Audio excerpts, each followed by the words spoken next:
Je continue sans mes lunettes, est-ce que je vais y arriver? Oui. Allez, quand même, c'est pas trop petit. Un jour, une alha. Les lois du langage. 14 IR.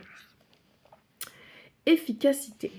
Avant de rapporter une information péjorative dans un but constructif, il faut soigneusement se demander si ce qu'on va dire pourra amener au résultat désiré. Tenir des propos péjoratifs létaux et laites n'est justifié que s'il y a quelque chance d'aboutir au résultat souhaité. Cette règle est particulièrement importante lorsqu'on veut détourner quelqu'un d'une relation amicale, d'une association commerciale ou d'un shidouk, proposition de mariage, qui pourrait lui nuire. La décision de l'intéressé étant souvent déjà prise, ce qu'on dit ne serait d'aucune utilité constructive. Il aurait paru plus convenable de passer la disgrâce de Myriam sous silence. La Torah nous ordonne de la raconter pour nous faire prendre conscience de la gravité du Lachon Hara. Le mal de Myriam. La Torah nous raconte dans Bamidbar, chapitre 12, comment Myriam critiqua Moshe, parce qu'il avait cessé de cohabiter avec son épouse lorsqu'il fut chargé de transmettre la parole de Dieu au peuple d'Israël. Myriam n'avait pas compris qu'un homme aussi humble que Moïse, n'aurait jamais pris une telle mesure si Dieu ne le lui avait ordonné d'être prêt en permanence pour la prophétie. Myriam, punie par la Tsara'at, fut guérie grâce aux prières de Moshe. La Torah nous met en garde et nous dit: observe avec un soin extrême et exécute les lois relatives à la Tsara'at, d'après tout ce que les Kohanim, fils des Lévi'im, vous enseigneront.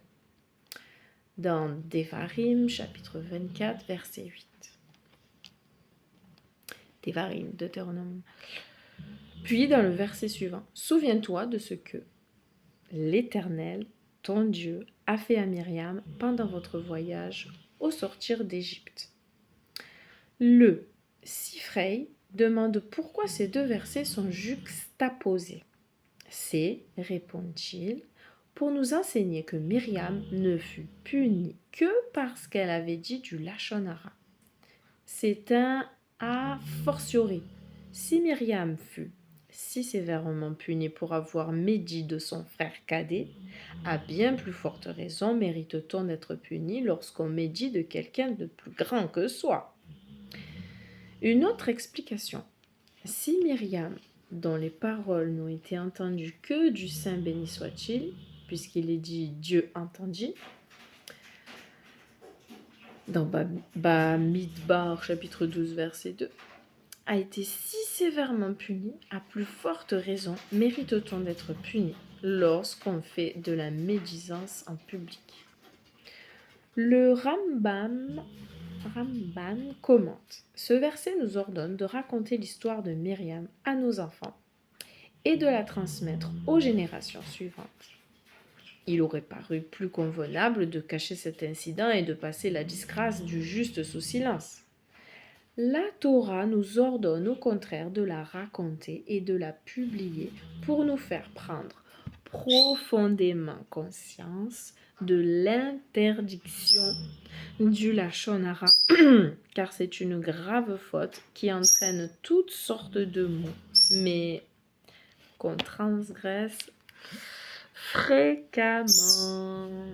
Et c'est vrai que Dieu nous aide, comme j'ai souvent dit depuis le début de ces vidéos, que Dieu nous aide, qu'il purifie notre bouche et qu'on tourne bien la langue avant de parler. Amen, soyez bénis.